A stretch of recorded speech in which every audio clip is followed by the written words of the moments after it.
Steve, welcome. How are you? Mike, hi. How are you? And, we stay pretty busy. Yeah, but, you do. All the Thursday night games now are done, obviously, and those were a lot of fun.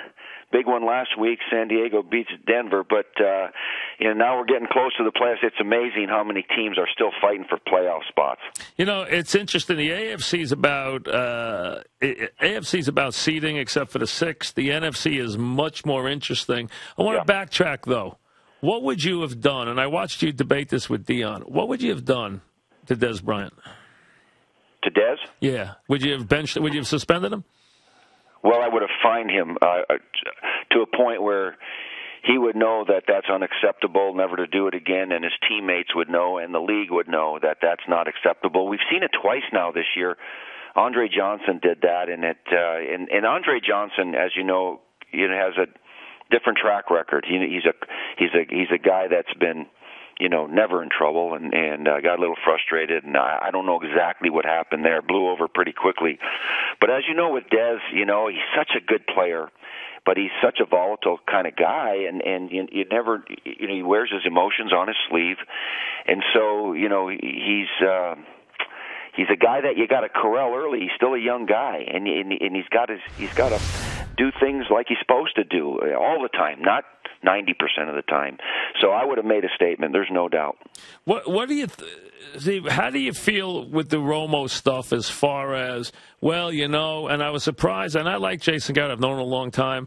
He audibled to a pass there. There are certain times where you can't give the quarterback that kind of flexibility no matter what when you're trying to run the clock out. But why do you think they went away from the run, getting 8 yards a carry with that kind of lead?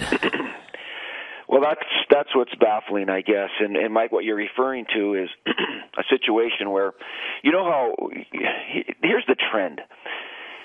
And Terry Bradshaw used to call his own plays, so this is nothing new, but it seems like most of the teams now are going with a no-huddle more often than just a 2-minute drill, allowing the quarterback to call plays at the line of scrimmage, run or pass, depending on the box count, and that just makes sense, and Peyton Manning and Tom Brady are very, very good at it. You know that.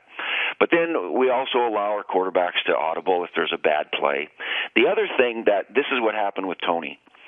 And Brett Favre used to do this all the time in Green Bay, way back in Green Bay. You have a run play called. It's in the huddle. It's like run 26 power, boom, boom, boom. Okay, and the whole team thinks that's what you're running. But if the corner is off, soft, or the corner is positioned such that you have a smoke or a slant throw that's kind of a gimme with the quarterback and the receiver, there's a nonverbal communication that, hey, I'm winking at you, we're going to throw this thing and not tell anybody else, okay? And you come out of the run and you throw the pass quickly so there's no blocking downfield, and you get a cheap one, okay, or easy first down or whatever that is. That's what happened with Tony Romo. The run play was called in the huddle, and he thought that, the corner was such that they'd throw that slant route. And you know what? It wasn't a bad idea either, because if you throw it out front, it's a touchdown. He's a hero, okay?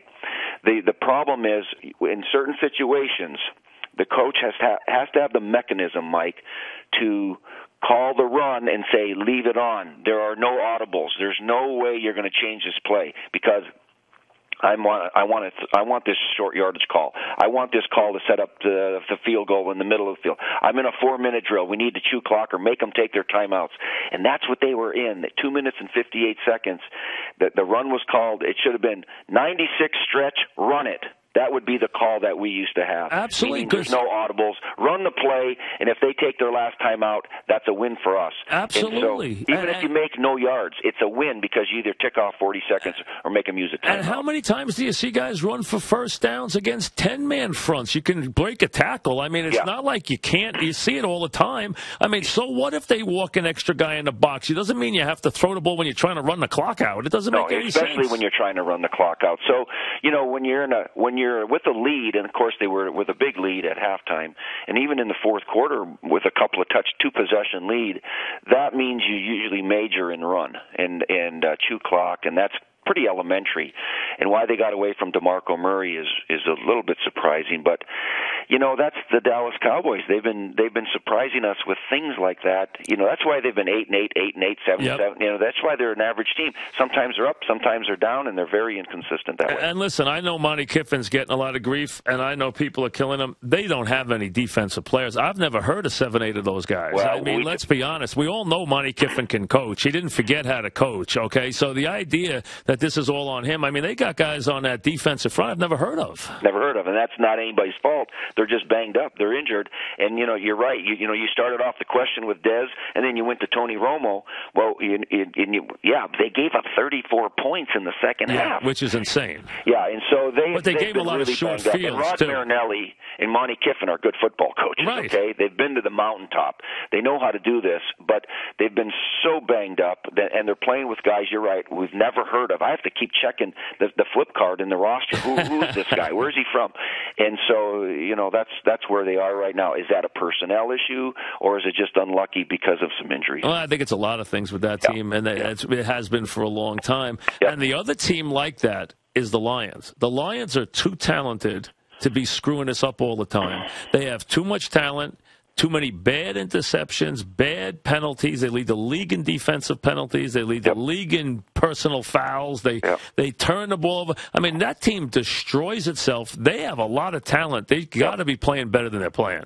Well, I agree with you, too, because they don't have as many excuses as Dallas has with injuries. They just don't. They've had some, but they've got a heck of a front defensive line and front seven. And you're right. They lack some discipline at times. And I love Matthew Stafford.